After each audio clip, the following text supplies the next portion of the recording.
1961, à la 16e session de l'Assemblée générale des Nations unies, la République du Mali fut désignée comme membre de la commission de vérification des pouvoirs de l'ONU, du comité des 17 de décolonisation et de la commission du commerce international des produits de base.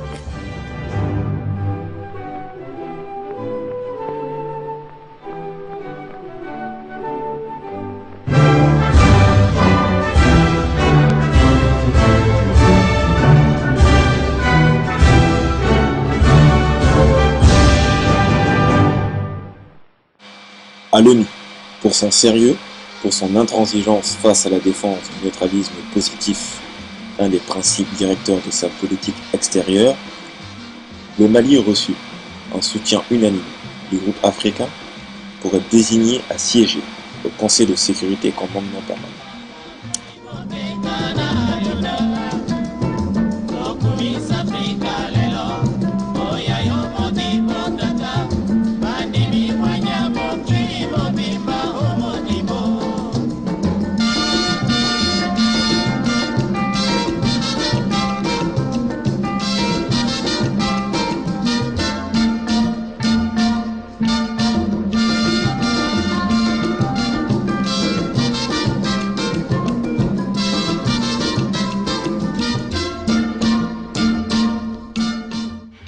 On reconnaît en Boubou Blanc Diallo Telli, ancien diplomate guinéen qui fut le premier secrétaire général de l'Organisation de l'Unité africaine.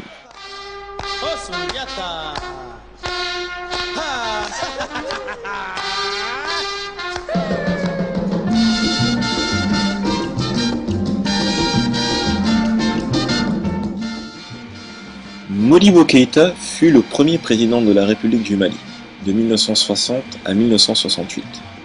Il est mort en détention à Bamako le 16 mai 1977. Il était un panafricaniste et un tiers-mondiste convaincu.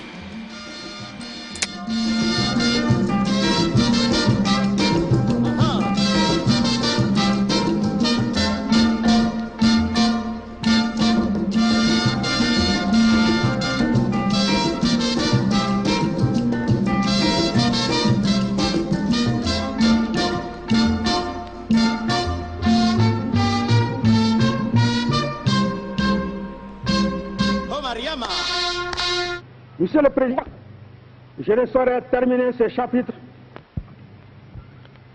comme l'a affirmé le président de la République du Mali à la conférence de Belgrade. Les puissances étrangères devraient s'abstenir de toute ingérence dans les affaires intérieures de ces pays divisés. Et par la négociation, leurs peuples doivent retrouver leur unité nationale. Le gouvernement de la République du Mali est en effet convaincu que la pratique qui consiste à diviser des peuples qui ont toujours constitué une entité nationale est une menace permanente pour la paix.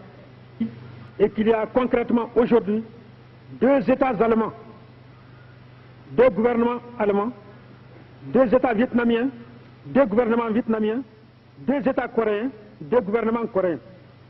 Il faut donc admettre ces réalités et inviter les représentants de ces gouvernements respectifs à discuter objectivement des conditions de réunification de leur peuple. À notre avis, seule une telle solution négociée peut résoudre définitivement ces problèmes et diminuer ainsi certaines causes de la tension internationale.